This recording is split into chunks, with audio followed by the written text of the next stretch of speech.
Good evening! Finally a slow night, huh? Must be nice. Yeah, just my usual booth and a coffee. That'd be good. Oh, you're probably right. It's a little too late for coffee then. What do you recommend? Yeah, strawberry shake sounds perfect, especially for the summer. It's so hot outside. And I remember how much you love strawberries. Hmm? Oh, I said, I remember how much you loved strawberry flavored stuff as a kid. You really don't remember, do you? I should have known. Honestly, it's been a really long time. It's me, Celeste. We used to meet up at the local park in our hometown with, the tree that had the hollow in the shape of a heart. We played together all the time. Don't you remember? We mostly played house, pretending we were a married couple. I was the wife. You'd come home from work and you'd pretend that we'd have junk food every night for dinner instead of veggies like pizza and burgers and ice cream. And then we'd actually want ice cream and ask our parents to buy us stuff from the ice cream truck. We'd even share it with each other. I always got cookie dough and you always got something related to strawberries. Oh, and there was this time I fell from the tree and scraped my elbow, and I remember crying, mostly from being so scared that my mom would scold me, but you helped me calm down and quickly covered up my cut with a Band-Aid. You even kissed it to make it better. I still have the scar, see? And you have to remember our promise, right? Yeah, our promise that we'd actually get married when we were older. Yeah, we even had this whole little ceremony and everything. We vowed that when we become adults, we'd get married and love each other forever. We gave each other promise rings made of string. See, I still have mine. I remember that being the happiest day of my life. And the next was the absolute worst because you never came back. I begged my parents to take me back every day after school just for the chance to see you again, even for a moment, so we could find a way to keep talking, but all I had was your first name, and you never showed. I remember I would search online for any hint of you having a social media presence, or a number I could call, or at least where you'd gone to, but it was like you never existed. Eventually I gave up, although I could never forget you. You were like the best part of my childhood. My first love, even. Yeah, I mean it. You were the best part of my entire childhood. I really didn't have it easy growing up. I'd rather really not get into it, but just know that the thought of you and our promise is what kept me going despite so much. So much unfairness, so much betrayal, so much abandonment. But yeah, I'm more okay now, though I was able to take care of most of my problems by college. I was more at peace, but I still felt like I was missing something. Or more like someone to share my life with, someone who I knew I would never, ever be hurt. I knew they would never treat me like how everyone else did in my life. And my thoughts would always go back to that precious time of my life with you. But how could I find you after so many years? I didn't even know if you were honestly still alive. And then one day, when I went back to our hometown for personal reasons, I went to that park. I was, feeling nostalgic. And I saw you there. You had changed a lot, but I could never forget your face. Especially your eyes, I swear. I felt like I was dreaming. And I asked myself, is that really you after all these years? Suddenly I got so nervous. I felt like a teenage girl around her celebrity crush. Can you believe it? I couldn't build up the courage to approach you, but I knew this would be my only chance to find out where you'd been all these years, so I kind of followed you. I followed you back to where you were staying, then I followed you when you came here, and I followed you wherever you went. No, don't worry, I swear, it wasn't with bad intent. I just wanted to observe you, see how much you changed while we were apart. See what you liked, see what you disliked, where you worked. You look so cute in your uniform, by the way.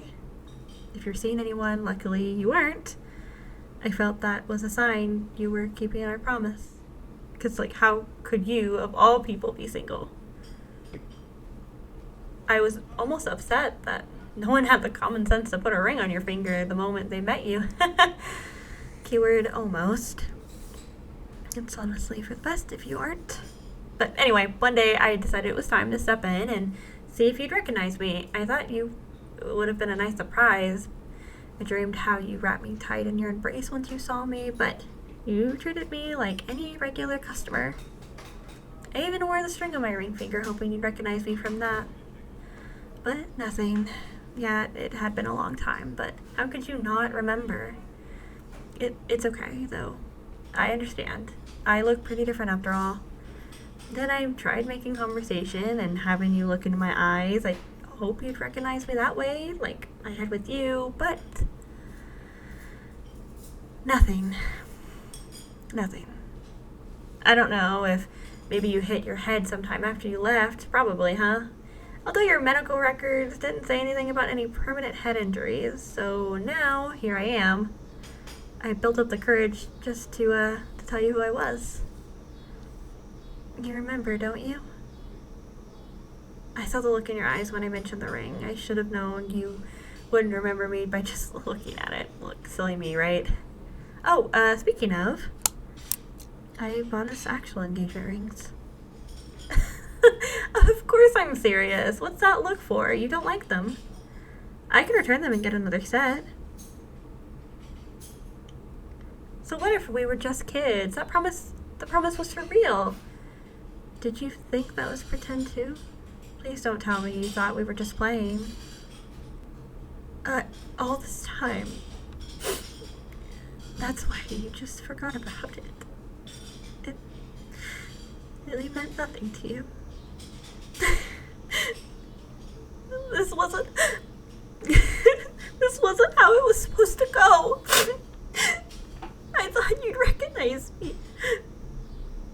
I'd surprise you with the rings and we'd get married right away and we'd have a romantic honeymoon. And you have a nice, cozy home to move into together. I would do whatever you wanted. I could be the breadwinner, like when we played house. Or I could be the stay-at-home wife. Because I just wanted you to be happy. We'd live happily ever after. Love each other forever. You never abandon me again, please. Please don't abandon me.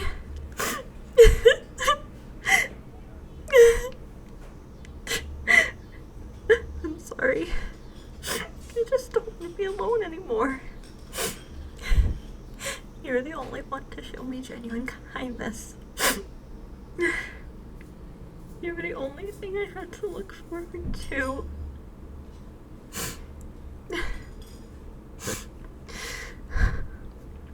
What? You won't marry me, but we can hang out? Really? Like a date? Oh, just hanging out. But that's the point of dating, to get to know each other, not that I don't already know you pretty well. I was not stalking. I said I just wanted to see what you were like after all these years. If I stop stalking you, you'll go on a date with me? Really? Then yes, anything, my love, anything for you. Thank you. Thank you. Oh, my love. I swear you won't regret this. I'll make you so happy. I promise.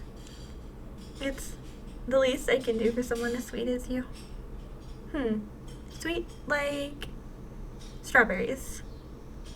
And I promise I will be the perfect girlfriend so I can prove to be the perfect wife for you and only you. And that means I'll do anything.